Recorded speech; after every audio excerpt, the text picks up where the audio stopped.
नमस्कार, मैं के हिंदी चैनल में आपका स्वागत है। मैं हूं सोहनलाल शर्मा।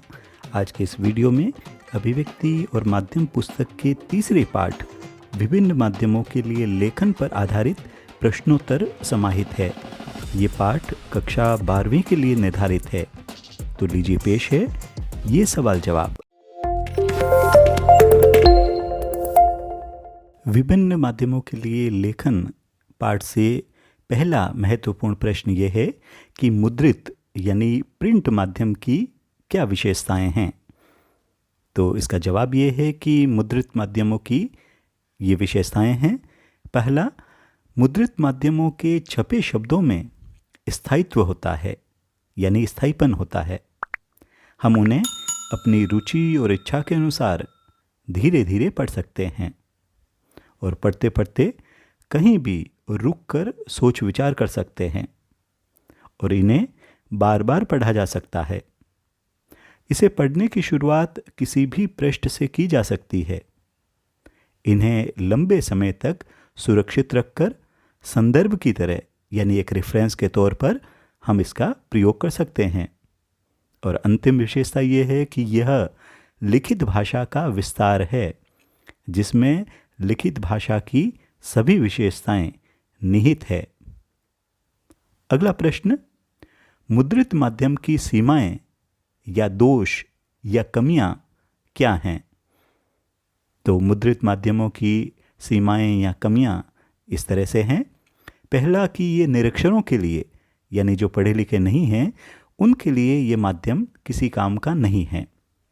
दूसरा, मुद्रित माध्यमों के लिए लेखन करने वालों को अपने पाठकों के भाषा ज्ञान के साथ साथ उनके शैक्षिक ज्ञान और योग्यता का विशेष ध्यान रखना पड़ता है।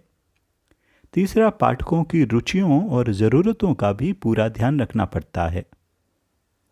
और अगला ये है कि ये रेडियो, टेलीविज़न या इंटरनेट की तरह तुरंत घटी घटनाओं को संचालित नहीं कर सकते। और अंतिम कमी ये है कि इसमें एक बार समाचार छप जाने के बाद अशुद्धि सुधार नहीं किया जा सकता। अगला सवाल है कि मुद्रित माध्यमों के लेखन के लिए लिखते समय किन किन बातों का ध्यान रखा जाना चाहिए। तो इनके लिए इन बातों का ध्यान रखा जाना चाहिए। पहला है कि भाषागत शुद्धता का ध्यान रखा जाए।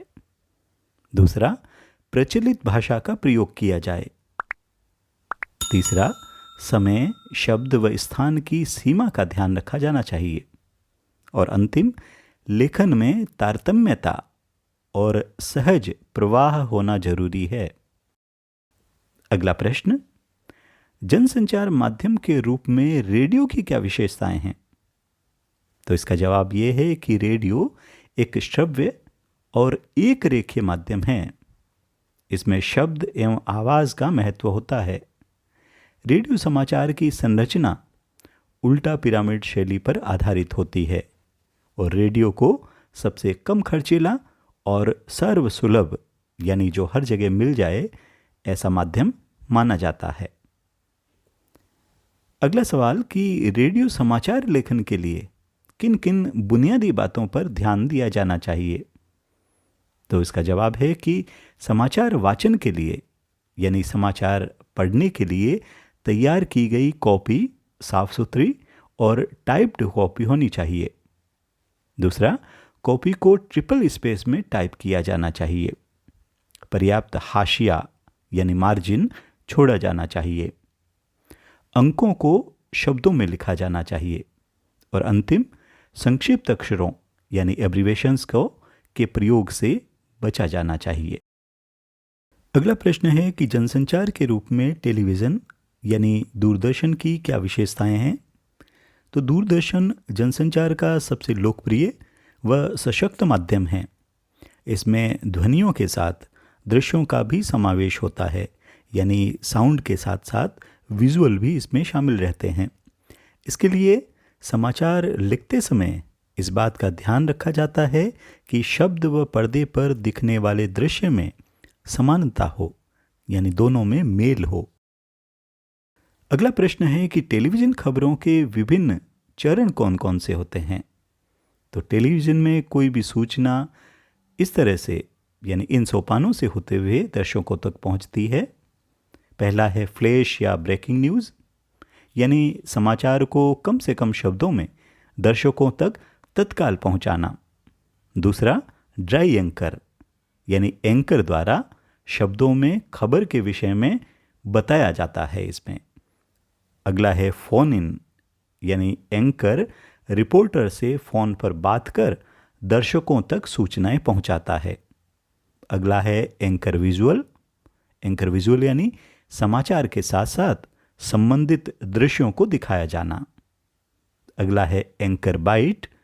एंकर का प्रत्यक्षदर्शी, यानी जो घटनास्थल पर मौजूद है, जिसने अपनी आंखों से सब कुछ देखा है, या संबंधित व्यक्ति के कथन या बातचीत द्वारा प्रमाणिक खबर प्रस्तुत करना।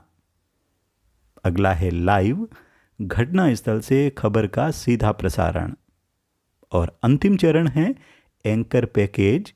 इसमें एंकर द्वारा प्रस्तुत सूचनाएं संबंधित घटना के दृश्य, बाइट, ग्राफिक्स आदि द्वारा व्यवस्थित ढंग से पूरी खबर दिखाई जाती है।